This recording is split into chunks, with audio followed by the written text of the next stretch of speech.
While we are watching and waiting for more details to emerge surrounding President Trump's accusations of wiretapping against the Obama administration, one D.C. insider says it definitely happened.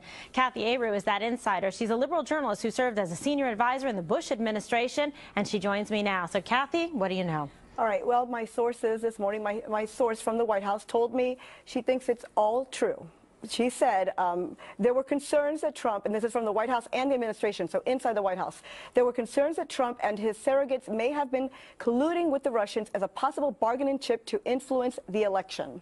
Therefore, the wiretap was conducted. Okay, so the idea is, in fact, that they went ahead and believed that this information was correct, went to the FISA court, then, based on probable cause, put the evidence forward to say, we have this information and belief, and therefore we want this granted. It just seems highly suspicious because that seems to be being used for improper means. In fact, to say, well, we want to spy on them to see what they're doing during this election process, where there's this tight race between, at the time, candidate Trump and Hillary Clinton. Right, and my source believes it. After 7.5 years with the Obama administration, had heard that there were concerns, and she said that she is not sure who secured the warrant. That's her one question. Who secured the warrant? But the White House and the administration, they were concerned, and they did discuss the wiretapping. Very interesting. We have Geraldo Rivera, who's still here with us on set. Based on what she's saying from those inside sources, does that change some of the opinion that you have on this? It doesn't. Let me just say, for a probable cause in a FISA context is very, very difficult to attain. You really have to have the goods. In this context, in the context of a presidential election, a closely contested election, where these two camps were out to kill each other, imagine the level of probable cause you would need for a judge to issue a warrant. I just think that if this story is true, then there's something very explosive going on. That's why I want the President Trump, to tell us that he misspoke or put it in context. I mean, to talk about Nixon and Watergate and so forth, he really owes us a clarification. My source, direct quote, said the intelligence community did its due diligence given the threat of the Russian influence. So it's merely due diligence by conducting the wiretapping. They had to do it. Something was heard. They did their due diligence. So she is confirming that the White House and the administration was aware of it. Very interesting. So what's going to happen next, Geraldo, after this? We get this information. It sounds like, at least, perhaps we don't know because this is just breaking news tonight and the story is developing, but it sounds like perhaps that this did occur, and then we just have to check into what was the reason behind it. But if they did due diligence and came up with nothing, you know, due diligence doesn't mean they found something. Due diligence means it was incumbent on them to do the investigation. Could they have done the investigation and found zero? That's what the president said in one of these tweets, that they looked into us, they did these dirty tricks and found nothing. If that's the case, then that's what the president can tell us tomorrow. They did it, they came all over me, they were crawling all over me, they had all these people, and they found nothing. Let us know. Well, right, because also then you think about the stories that have been developing and happening in the news, the allegations against General Mike Flynn, now the allegations against Jeff Sessions, all of these things, it seems, are following the same narrative of pushing the Russian story and trying to tie in President Trump and, at the time, his campaign and election with them. Because you even saw that in the WikiLeaks emails with Podesta. There was allegations and some of the statements about the Russians and tying the Russians in. So that's what I think is very interesting. We don't know who secured the warrant. That's what's interesting. My source doesn't know. We don't know who secured the warrant. You mean who, which person? Yeah. Did the president know?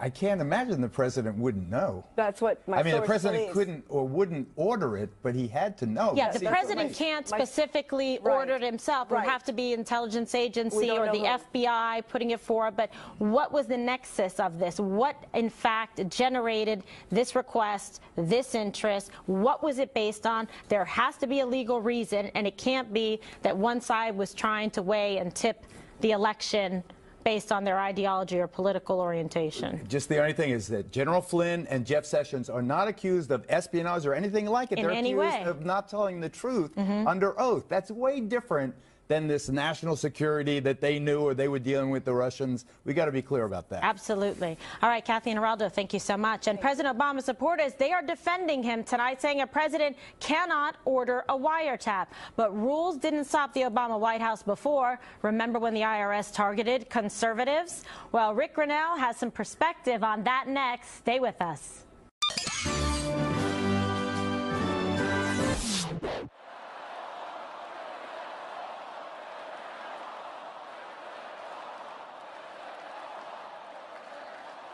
Well, President Donald Trump claims his White House predecessor, Barack Obama, wiretapped his offices in New York prior to the election last November. Trump posted a series of tweets decrying the alleged surveillance as, quote, McCarthyism. He didn't, however, provide any evidence or say who informed him about the alleged wiretapping, though he did hint at possible legal action.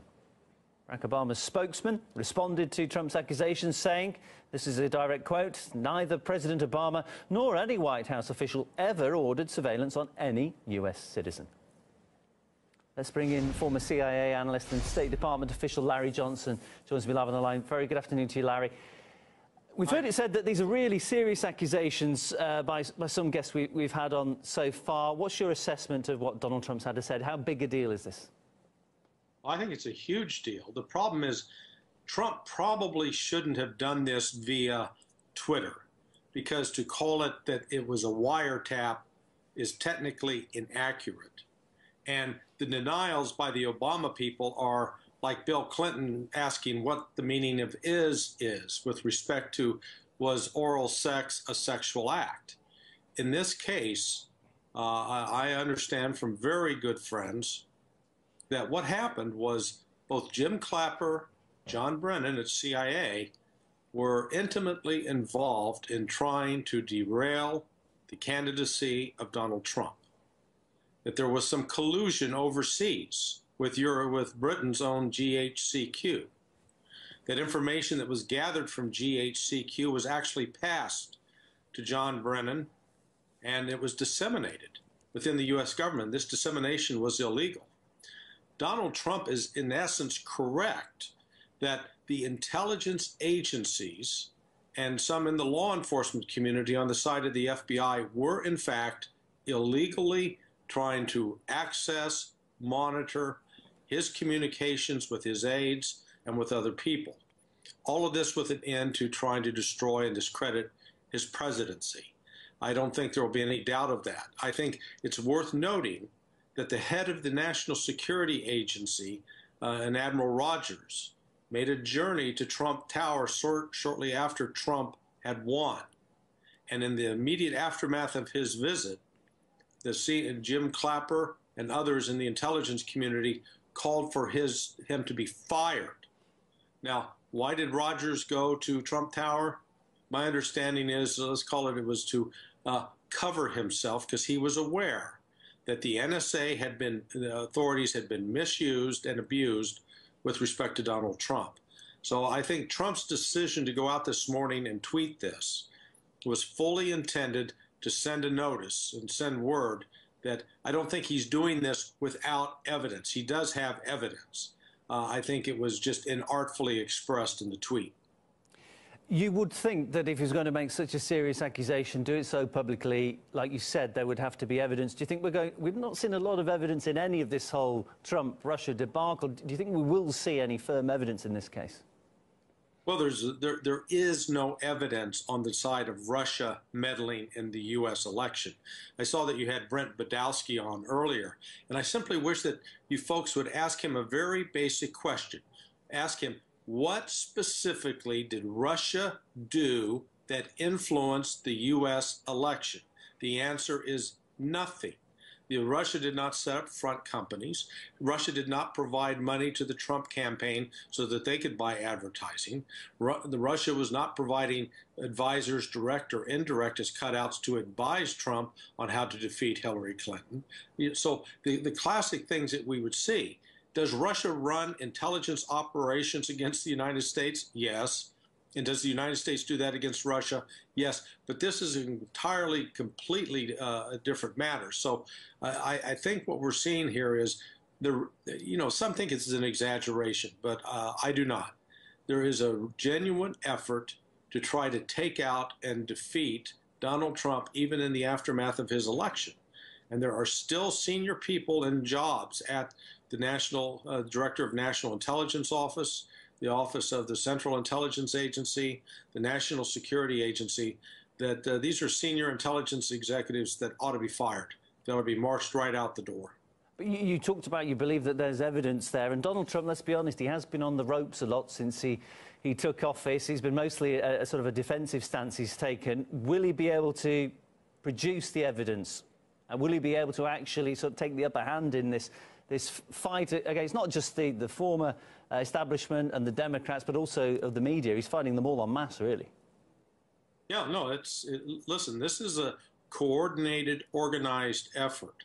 The Obama, let's call them the Obama remnants, were really shocked that Trump won. So they had no clue coming down the road that he was going to win.